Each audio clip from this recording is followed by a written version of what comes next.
پیارے اسلامی بھائیوں، پچھلے زمانے کا واقعہ ہے۔ ایک بڑا نیک پرہیزگار آدمی تھا، 70 سال تک اللہ تعالیٰ کی عبادت کرتا رہا۔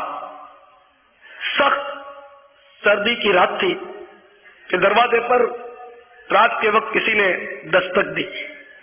جب دروازہ کھولا تو ایک حسین و جمیل عورت دروازے پر کھڑی پناہ مانگ رہی تھی، سردی سے مجھے ایک رات رکنے کی پناہ دے دو۔ اس نے پناہ دے دی، لیکن شیطان بیچ میں آ گیا۔ مرد اور عورت ملیں جب اور تنہائی ہو تو پھر توبہ ہی توبہ۔ امام غزالی رحمۃ اللہ علیہ فرماتے ہیں کہ شہوت بادشاہوں کو غلام بنا لیتی ہے۔ شہوت جب سوار ہوتی ہے تو اس عابد پر شہوت سوار ہوگی اور نہ ہونے کا ہو گیا۔ اور جب بندہ ایک بار گناہ کرتا ہے نا، پھر ہو جاتا ہے دلیر۔ یہ بالکل یہ قاعدہ یاد رکھے کہ جب انسان ایک بار گناہ کرتا ہے نا تو وہ دلیر ہو جاتا ہے، پھر دوسری بار بھی کرتا ہے، تیسری بار بھی کرتا ہے، یہ گناہ کرتا ہے، وہ گناہ کرتا ہے۔ یہ عام طور پر ہوتا ہے۔ جیسے کہ جو شراب پیتا ہوگا وہ لازمی جوا کھیلے گا، اور جو جوا کھیلتا ہو وہ عموماً شراب پیے گا ہی پیے گا، کیونکہ ایک گناہ کرتا ہے تو ایک گناہ جو ہے وہ کئی گناہوں کی مطلب ہے کہ شاخوں کو کھول دیتا ہے اور بندہ گناہوں میں مبتلا رہتا ہے۔ اسی طرح نیکیوں کا معاملہ، نیکیاں آپ کو پتہ ہے کس طرح چھوٹنا شروع ہوتی ہے؟ پہلے مستحب چھوٹتا ہے، مستحب بات چھوٹتے ہیں، پھر سنتیں چھوٹنے لگتی ہیں، اور پھر چھوٹتے چھوٹتے پھر فرائض تک نوبت آتی ہے۔ یہ تجربے کی بھی بات ہے۔ صاحب آپ پہلے امامہ پہنتے تھے، اب نہیں پہنتے، تو پھر وہ پتہ چل جاتا ہے کہ بھئی یہ مستحب ہے، یعنی یہ ایسی سنت ہے کہ امامہ نہ پہننے میں گناہ نہیں، کہ یار یہ پہننا کوئی واجب تھوڑی ہے، فرض تھوڑی ہے۔ اب دیوانے جو ہوتے ہیں عاشق، دیکھیے عاشق کی بات تو نرالی ہوتی ہے۔ دنیا داروں کی طرح وہ عقل مند نہیں ہوتا، اس کو یہ پتا ہوتا ہے کہ عقل کو تنقید سے فرصت نہیں، عشق پر اعمال کی بنیاد رکھ۔ تو دیوانہ ہوتا ہے وہ یہ دیکھتا ہے کہ میرے آقا کی سنت ہے، وہ قربان ہو جاتا ہے۔ اور سیانہ جو ہوتا ہے وہ مطلب پھیر میں پڑتا ہے کہ یہ پتہ نہیں موقدہ ہے، غیر موقدہ ہے، تاکید ہے تو کتنی تاکید ہے، کیسی تاکید ہے، آیا گناہ ہے یا گناہ نہیں ہے۔ ورنہ اللہ والوں کا نظام الگ ہوتا ہے۔ مجھے یاد آیا حضرت سیدتنا رابعہ بصریہ رضی اللہ تعالیٰ عنہ، بہت بڑی ولیہ ہوئی، روزانہ 1000 نفل پڑھتی تھی، 1000 نفل۔ لیکن ان کی آپ شان دیکھیں، آپ فرماتی ہیں کہ نہ میں جنت حاصل کرنے کے لیے 1000 رکعت پڑھتی ہوں، نہ دوزخ سے نجات پانے کی غرض سے میں 1000 رکعت پڑھتی ہوں، بلکہ میں تو اس لیے 1000 رکعت پڑھتی ہوں کہ اللہ اور اس کا رسول راضی ہو جائے عز و جل صلی اللہ تعالیٰ علیہ وسلم۔ اور پھر بڑی پیاری بات کہی، بڑی پیاری بات کہی، گرا میں باندھ لو کام بن جائے گا، اور آپ گرا میں باندھو گے نہیں، لیکن ہمیشہ کہتا ہوں قلم اور کاپی رکھو، آپ نے رکھنی ہے نہیں۔ وہ اسکول اور کالج کے جو سبق ہیں وہ لکھے جائیں، یہ سنتیں بھی کبھی لکھی جاتی ہیں، جو اس کو بھی لکھیں۔ تو بہرحال وہ رابعہ بصریہ نے ایمان سے جو بات کہی نا، خدا کی قسم دل پر لگنے والی بات ہے۔ رابعہ ادویہ نے آپ فرماتی ہے کہ میری ایک نیت یہ بھی ہے کہ کل قیامت میں دوسرے انبیاء علیہ الصلوۃ والسلام کے سامنے میرے پیارے آقا صلی اللہ تعالی علیہ وسلم یہ فرما سکے کہ یہ تو میری امت کی ایک ادنا عورت ہے جو روزانہ 1000 نفل پڑھتی تھی۔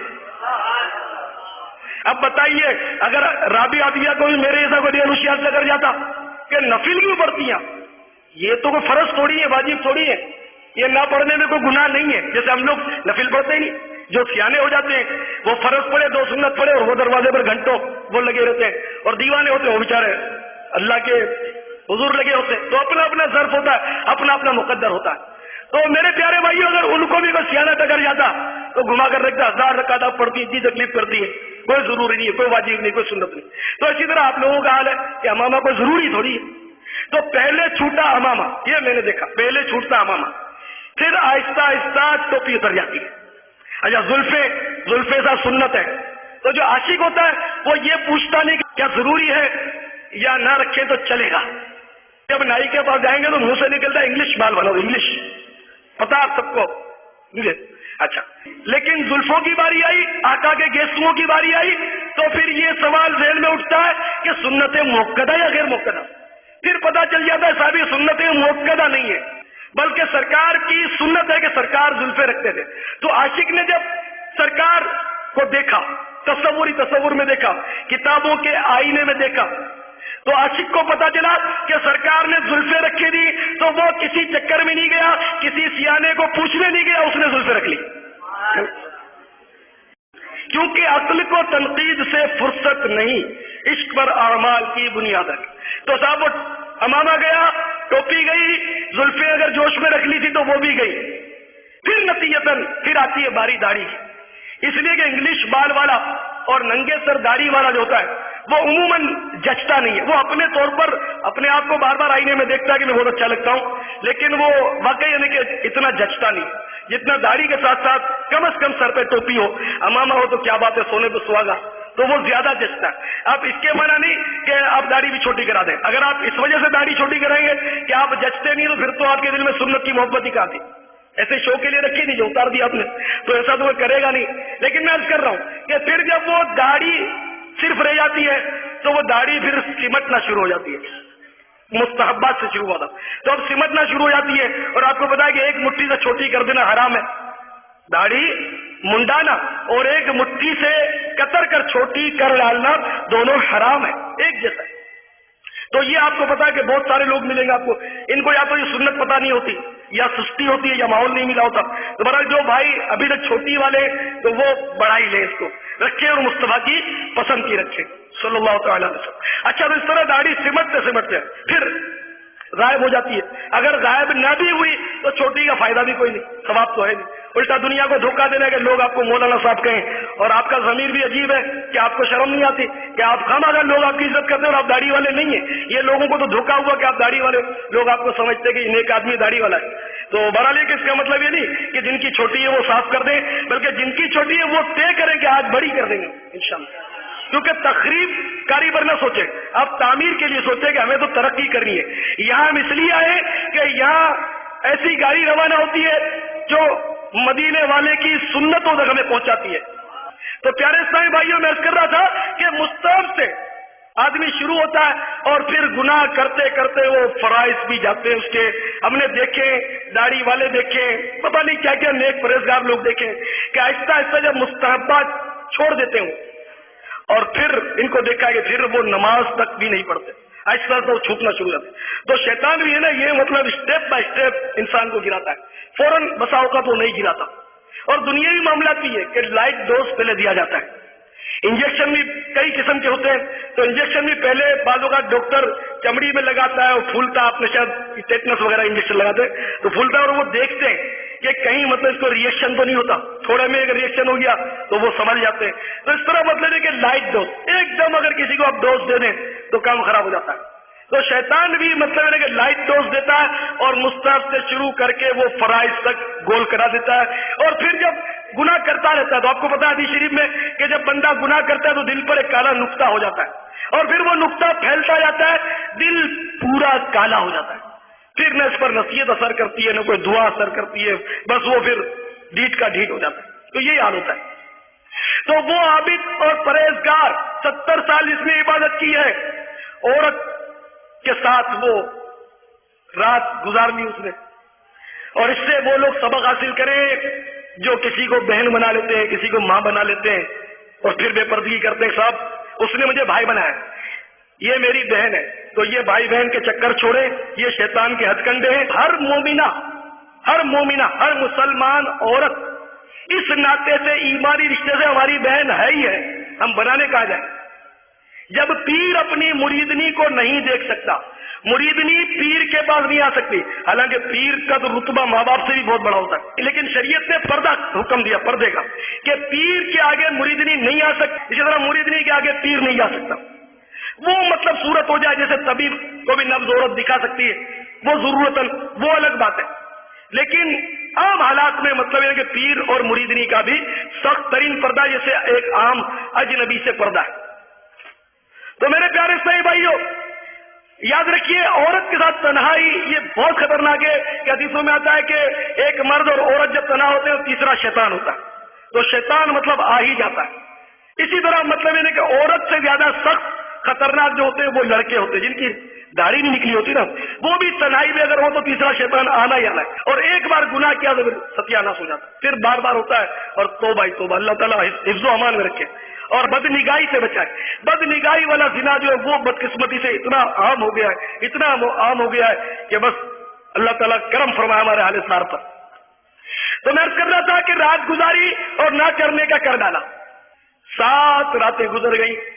7ویں رات جب پھر اس عابد کو اچانک احساس ہوا کہ یہ میں نے کیا کر دیا, میں شیطان کے چکر میں کہاں گیا. 70 سال تک میں نے اخلاص کے ساتھ عبادت کی تھی اور یہ شیطان کہاں پہنچ گیا. ہائے اب کیا ہوگا. میرے 70 سال کی عبادت پر پانی پھیر دیا. وہ چیخ چیخ کر رونے لگا. وہ گھبرا گئی, یہ کیا. اور وہ یہی کہہ رہا تھا کہ ہائے افسوس, میں نے اپنی عبادت کو برباد کر ڈالا, میں تباہ ہو گیا. خوب رو گئے کہ میرا گناہ ہو گیا, اللہ مجھ سے ناراض ہو گیا ہوگا. تو اس عورت نے بھی, اس پر بھی خوف طاری ہوا. اس نے کہا کہ واقعی میں تیرے چہرے پر صالحین کا نور دیکھتی ہوں, تو نیک لوگوں کا نور ہے تیرے پر. شیطان نے بہکا دیا.